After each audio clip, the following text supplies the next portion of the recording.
líbranos de todo mal, Señor, dónanos paz mediana, que ayúdanos como misericordia, a nos quedar siempre libres de pecado y proteger contra tu tribulación, mientras nos aguarda venida gloriosa de Jesucristo, nuestro Salvador.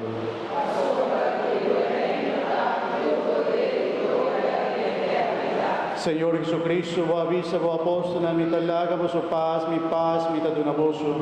No míranos picanas, sino fe de vuestra iglesia, y según tu voluntad, nos paz, unidad completo, a vos que viva y reina de tu siglo de siglo. Amén. Paz del Señor se siempre con vos. Como hermana de Cristo, la que nos desea otro paz.